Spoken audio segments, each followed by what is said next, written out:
Jesus, Jesus, precious Jesus, oh, for grace to trust Him more.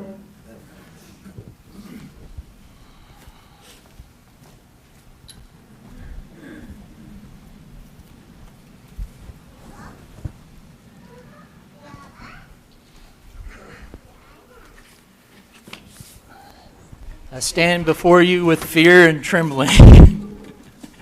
Oh, it's always nervous getting up here to speak. This lesson this week, yeah. The lesson I came up with this week was This Life I'm Living. And it come about from a phone call I had from one of our camp kids, and I'll get into that in a little bit here. But it caused me to go back and think about my life that I've lived so far and the things that I've gotten into, the good, the bad, the ugly. And it reminded me of a time when we persuaded an alligator into the ladies' bathroom down at the Ponderosa campground in Myrtle Beach, which we got in a lot of trouble for.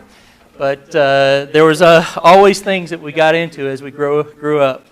It reminds me of a story of these two little boys. They're brothers. They're 8 and 10 years old. And if anything happened in this little town that they lived in, it was them that did it. So, every time somebody's window got knocked out, those two boys were cause of it. So the parents, they had it up to here. They had tried everything. And the wife says to the husband, she says, "What can we do?" He says, "I'm about to lose my temper with them. Something needs to be done." She said, "Well, why don't we take them down there and let them talk to the preacher and see if the preacher can get to them?" So like, all right, that might be a good idea. So she goes and she tells the littlest one, "You need to go talk to the preacher." So he goes down there and he gets in front of the preacher, and the preacher sits him down and is talking to him. He said, "Where's God?" And the little boy looked at him and didn't say anything.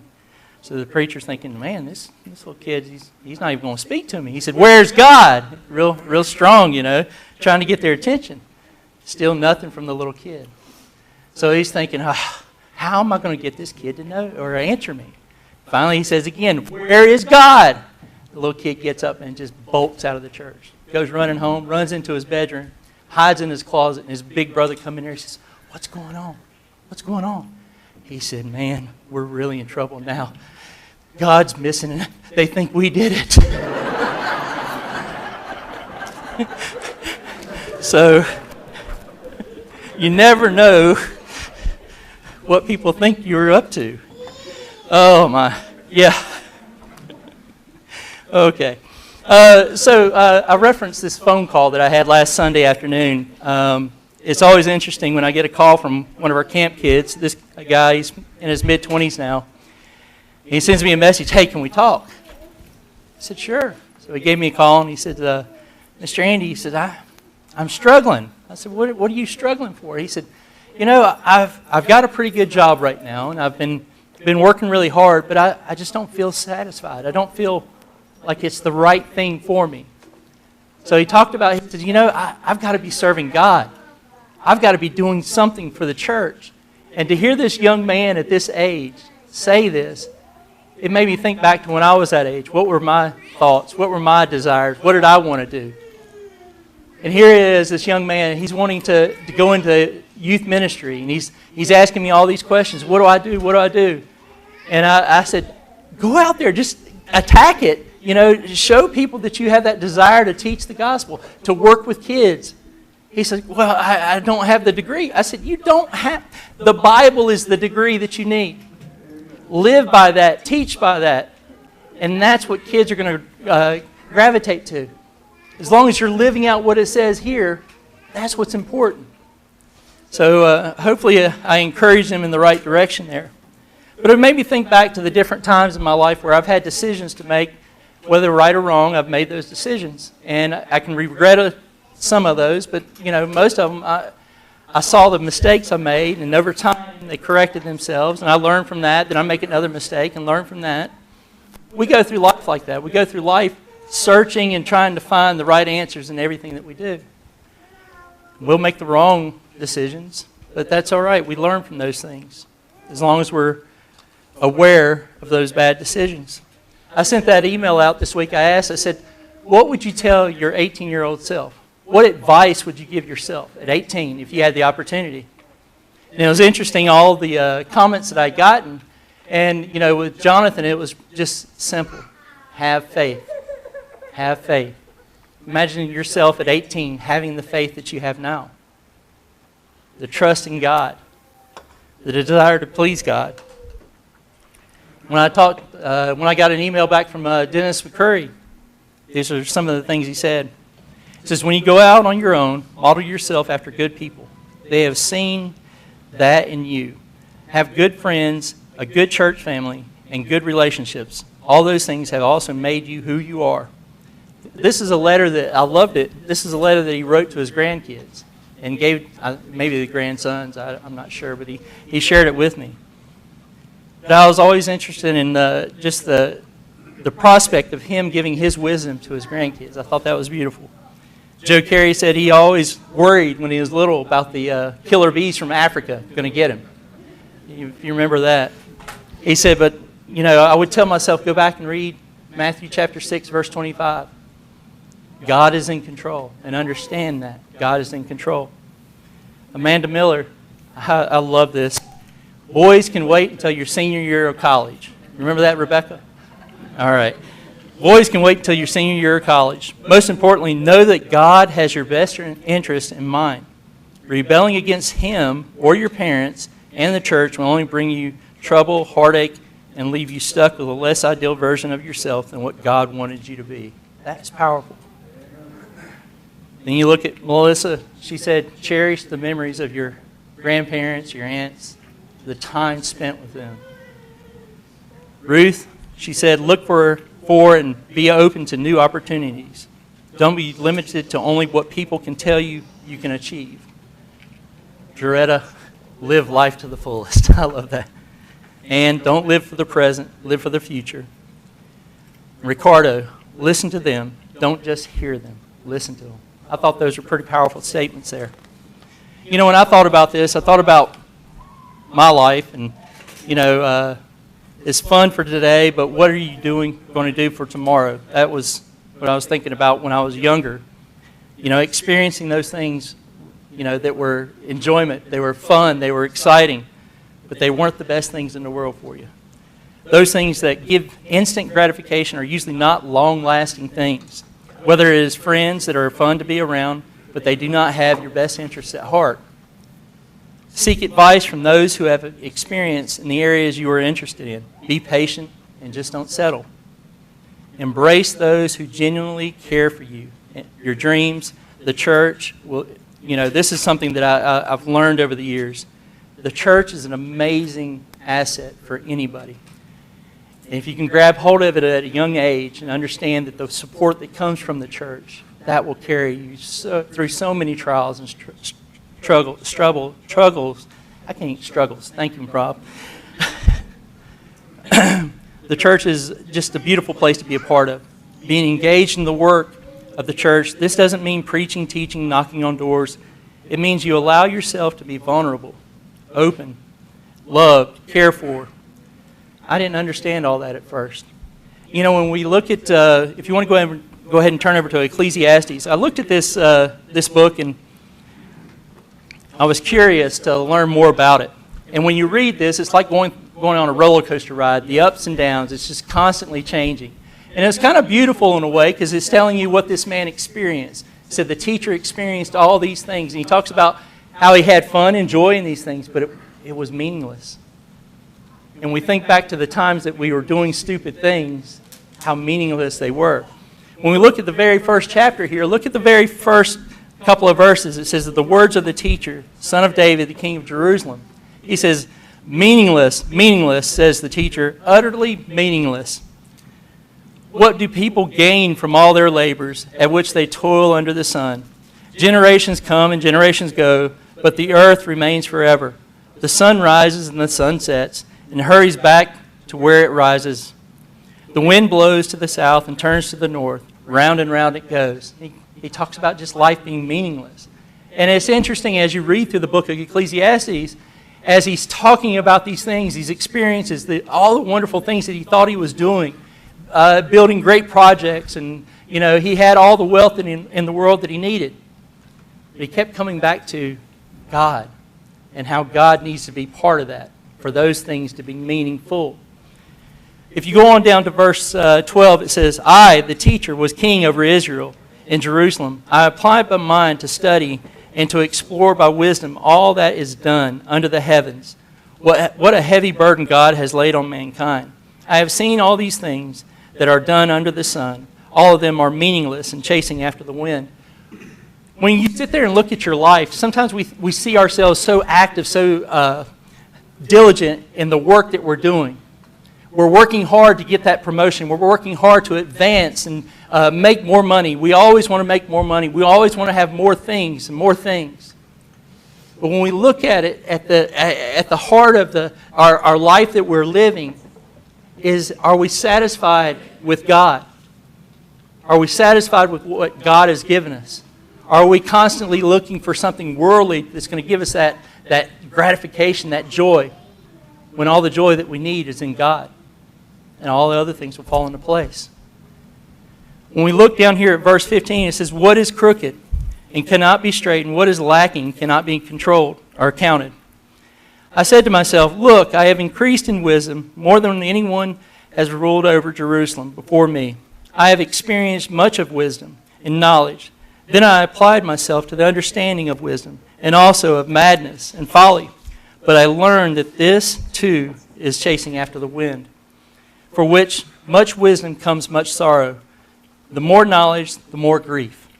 And then he goes on in chapter 2, and this is the beautiful thing about the book of Ecclesiastes. He's just telling about his life and those experiences that he had. And that's where, like what Melissa said about cherish the time with your grandparents. Listen to the experiences that they had. In this church building, there's an amazing amount of wisdom, experience. I love asking our older folks, the wiser folks, the owls, questions. I love to hear their perspective, their life experiences. That's what the church brings to us, is those experiences to help us grow stronger in God. Maybe we'll learn things a little bit quicker than they did from their experiences. Tap into what they have. Look down in chapter 2, starting off in verse 2. Laughter, I said, is madness. And what does pleasure accomplish? I tried cheering myself with wine and embracing folly, my mind still guiding me with wisdom. I wanted to see what was good for people to do under the heavens during the few days of their lives. Our lives are short. And the experiences that we have in life are fleeting. They're only here for a second and they're gone. I can remember it was the first year I worked for the company I work for now. And yes, it's owned by a bunch of Englishmen. And as you know, Englishmen like to drink. We had a company party, and I can remember going to this company party, and it was at a bar. And I started partaking in what they were serving. I had a great time, I thought. I was drinking everything that went past me. Anybody that come by with a tray of drinks on it, I was grabbing a drink off of it, grabbing hold of what that I thought that joy was. The thing about that was later that night, as I lay in the bathtub throwing up on myself, and Melissa, I can remember the fear in her face.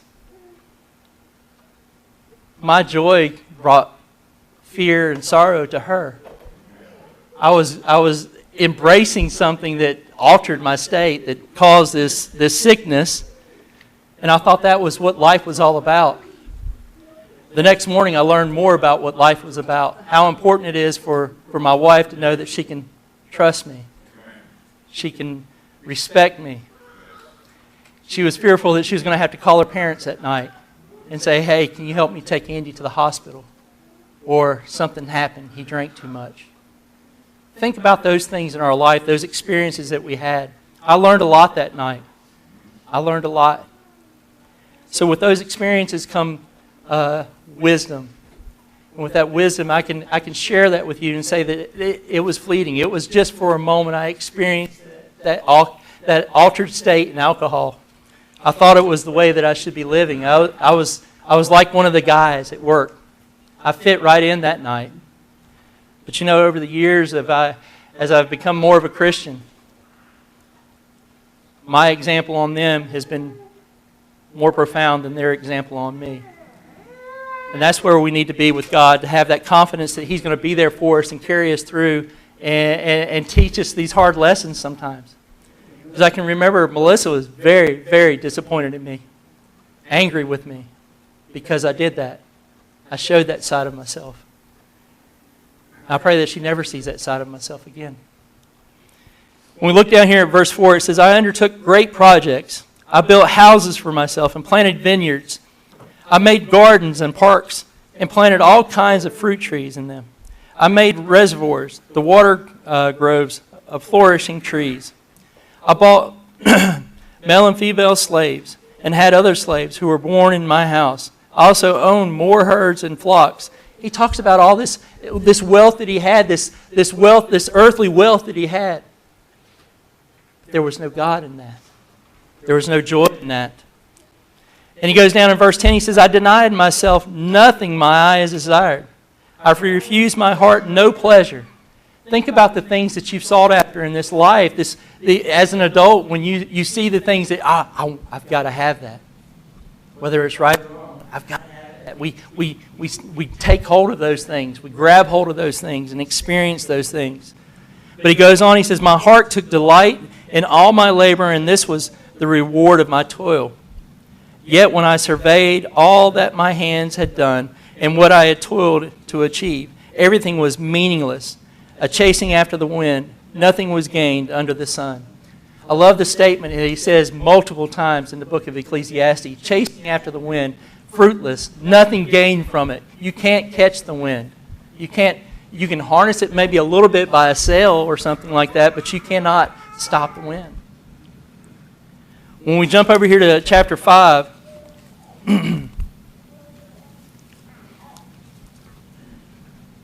listen to what he says here. And this is as he's starting to, as the book starts to focus more on what God can do. He says here in chapter 5 and verse 1, it says, guard your steps when you go to the house of God. Go near to listen rather than to offer the sacrifice of fools. Do not know that they do wrong. Do not be quick with your mouth. Do not be hasty in your heart to utter anything before God. God is in heaven and you are on earth. And so let your words be few. Dream comes when there are many cares, and many words mark the speech of a fool. When you make a vow to God, do not delay to fulfill it. He has no pleasure in fools, for your vow.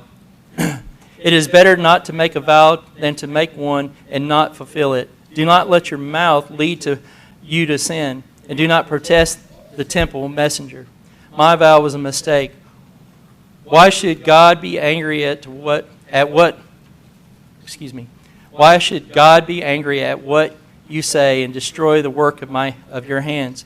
Much dreaming and many words are meaningless. Therefore, fear God. When you make a vow to God, that's a promise to Him that you're going to try to live the best you can for Him. We fall short in that in so many ways, but we have this beautiful thing called grace that allows us to come before God and ask for forgiveness, to allow us to grow even closer to Him if we are seeking Him in our life. Because we seek a lot of things. I want to live at the beach. That's where I want to live. And I would love to be there now. But you know the thing that rings in my head whenever I think about, yes, I'll be able to move down there someday. I think about my family, my church family. I can't leave my church family. This is a special part of my heart, my life, who I am as a Christian. Those are the kind of things that we need to be focused on is our family of God. There's so many situations and times. You know, I love the experiences that I have, even though I'll be in the hospital and I'll be having a kidney biopsy and they're in there telling the nurses to come in and say, hey, it's time for your whatever. Rob, David. Or when the orderly comes in and he's pushing you down the hall and he's rubbing your head, he says, we're going in for your hair transplant. You know, that's the family I love. And when I look around here and I see all the little kids like Harper, no, she's not looking at me yet, but seeing her come in this morning, she had the mask on, but I knew she was smiling. Those are the joys in the family that I love, to see one another, to experience the joys of life with one another. You know, we've talked about when Ann and David got the 3 girls and brought them home. They were loved that instant, weren't they? the family wrap their arms around them. Those are the things of life that we have to enjoy. You know, we do have to work. And I enjoy my job. My job is a blessing. I've thought about many times, you know, trying to find another job. But what job allows me to come over here and do things during the day? Or if somebody's sick or in the hospital, I can leave for the phones. I'm blessed with the job that I have. But you always want something more because I want to make more money. I want to do other things. I want to be more control of what I'm doing. But the beautiful thing is that God slows you down sometimes. He reminds you of the importance of relying on Him. Sometimes, but sometimes it takes a hard knock on the head for us to understand truly what we're supposed to be doing. Go ahead and jump over to chapter 12.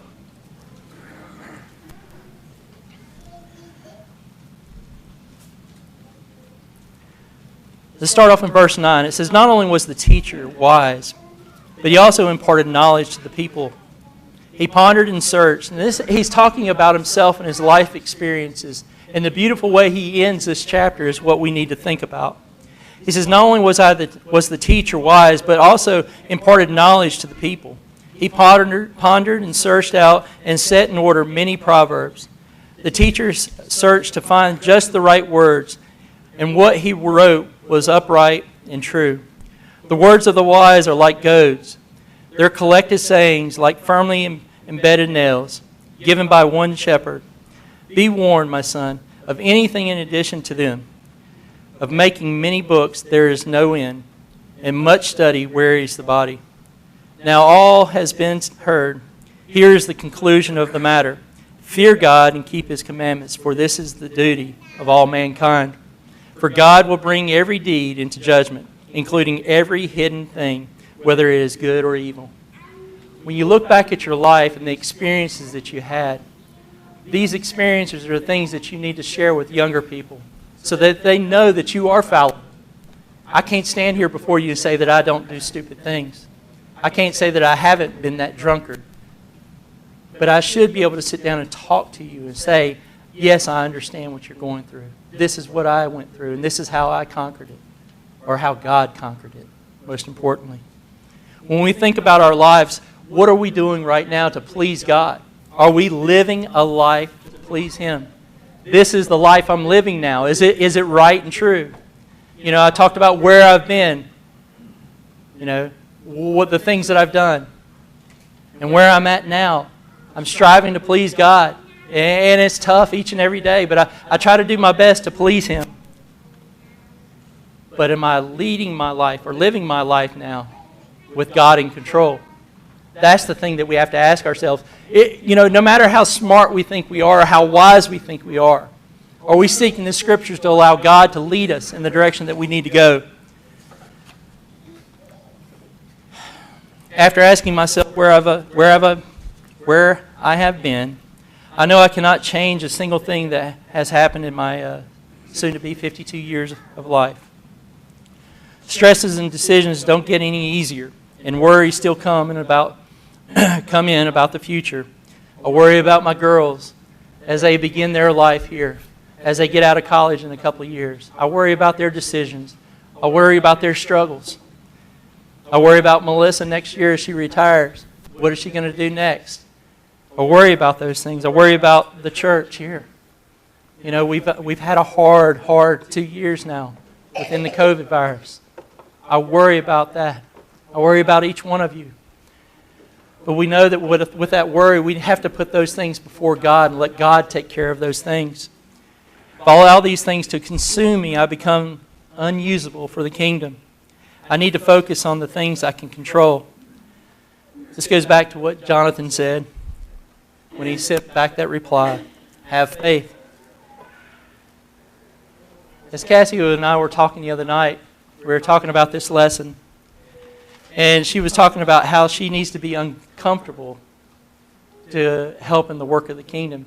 Being uncomfortable means getting out of your comfort zone. Getting out of your comfort zone and seeing what God wants you to be doing to help the work of the church, to help those who are in the church. When we look at Matthew chapter 5, if you want to go ahead and swing over there real quick. In Matthew chapter 5, these are the Beatitudes. And as we look at this, we see how God is showing us the heart that we need to have. Starting off, he says in verse 3, "Blessed are the poor in spirit, for theirs is the kingdom of heaven. Blessed are those who mourn, for they will be comforted. Blessed are the meek, for they will inherit the earth. Blessed are those who hunger and thirst for the righteousness, for they will be filled. Blessed are the merciful, for they will be shown mercy. Blessed are the pure in heart, for they will see God. Blessed are the peacemakers, for they will be called children of God. Blessed are those who are persecuted because of the righteousness, for theirs in the kingdom of heaven. Blessed are you when people insult you, persecute you, and falsely say all kinds of evil things against you because of me. Rejoice and be glad, because great is your reward in heaven. For in the same way they persecuted the prophets who were before you." Life is going to be hard, but if we focus on serving God, that's what pleases Him. Now jump over to John chapter 10.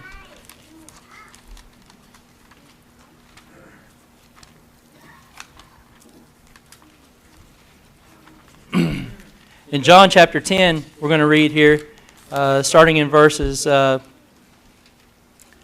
see here. Starting in verse 1, it says, "Very truly I tell you, Pharisees, anyone who does not enter the sheep pen by the gate, but climbs in by some other way, is a thief and a robber. The one who enters by the gate is the shepherd of the sheep. The gatekeeper opens the gate for him, and the sheep listen to his voice. He calls his own sheep by name and leads them out. When he has brought all his own, he goes on ahead of them, and his sheep follow him because they know his voice. But they will never follow a stranger. In fact, they will run away from him because they do not recognize the stranger's voice." Jesus used this figure of speech, but the Pharisees did not understand what he was telling them. Therefore Jesus said again, "Very truly I tell you, I am the gate for the sheep. All who have come before me are the thieves and robbers, but the sheep have not listened to them. I am the gate. Whoever enters through will be saved. They will come in and go out and find pasture. The thief comes only to steal and kill and destroy. I have come that they may have life and have it to the fullest." If we are listening to His voice, listening to His guidance through our life, so this life that we are living will be pleasing to Him, we have to be seeking God in everything that we do. I'm going to finish up here with 2 Timothy.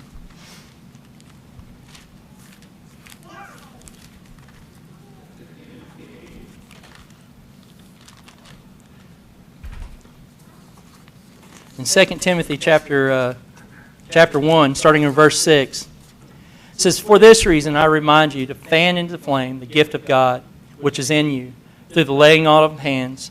For the Spirit of God gave us does not make us timid, but gives us power, love, and self-discipline. So do not be ashamed of the testimony about our Lord or of me, His prisoner. Rather join with me in suffering for the gospel by the power of God. He has saved us and called us a holy life, not because of anything that we have done, but because of His own purpose and grace. This grace was given us in Christ Jesus before the beginning of time, but it has now been revealed through the appearing of our Savior, Christ Jesus, who has destroyed death and has brought life and immortality to light through the gospel." We have this beautiful thing that Christ has given us, this hope that we can only find in Him. As He said in Ecclesiastes, meaningless, utterly meaningless. There's more to life than that. When we put God first in our life and allow Him to guide us and direct us in the things that we need to do, we'll find more joy and more happiness. Even through our sorrow, through our hurt and our pain, we find comfort in God. You know, I asked this question to all of us older folks about what we would do at the age of 18. What would we tell ourselves? But you know, when you ask a young person and you ask her what she would say, she said, well, this comes to mind because she had to do something for her class, and had to have a favorite quote. And she said that this quote really sticks out to her. And so she wanted to choose something, and she chose Jeremiah 29, verse 11. It says, "For I know the plans I have for you, declares the Lord, plans for welfare and not for evil, to give you a future and a hope." You know, for a young person to pull out that verse and say that's one that really impacted her. She said that the teacher wanted them to write a poem or a thought about that quote that they love so much. And for a young person to have this heart that I'm getting ready to share with you, I wish I had that heart at that age. This is what she said. She says, "I do not always feel loved. I do not always have hope. I do not always think about the positive outcomes. I tend to think often about the negative possibilities. I am not as close with God as I wish I could be. I spend too much of my time focusing on the future and thinking of things will never get better.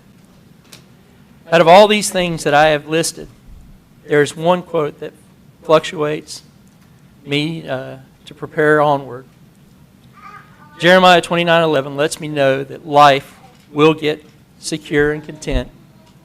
It won't always be easy, but this verse lets me know that God won't put me through anything I can't handle. I have to do things day by day, and all the hardships I face, I have to remember this verse and know that everything will be okay and that God has a plan for me. This verse has impacted my life so much. It portrays that I do not need to worry, and it has gotten me through some of my toughest times." My dear sister Lydia wrote that. We can all say that to ourselves right now. That God can carry us through no matter the time that we're going through, no matter the struggle that we're going through. Well, we have to have the heart, the desire to lean on Him and let Him lead us. That's what the church needs now. That's what the church needs, is for every one of us to have that heart, that desire to please Him, that desire to love one another, that desire to encourage, that desire to be there for one another. And to take these young folks and just wrap our arms around them and love them and show them what God can do. Be there for them. Because we have that wisdom now. We've had those experiences. Let's share those with them. So I challenge you today to be present. That's something that we all need to be, is be present in God every day of our life. Not just the simple days when it's church going day, but every day be present with God. This life I'm living is not mine to live. It's to live for God. So I challenge each one of us to do that. That's for us adults. Now, for those who are not Christians, you got a choice to make. What is this life you're living?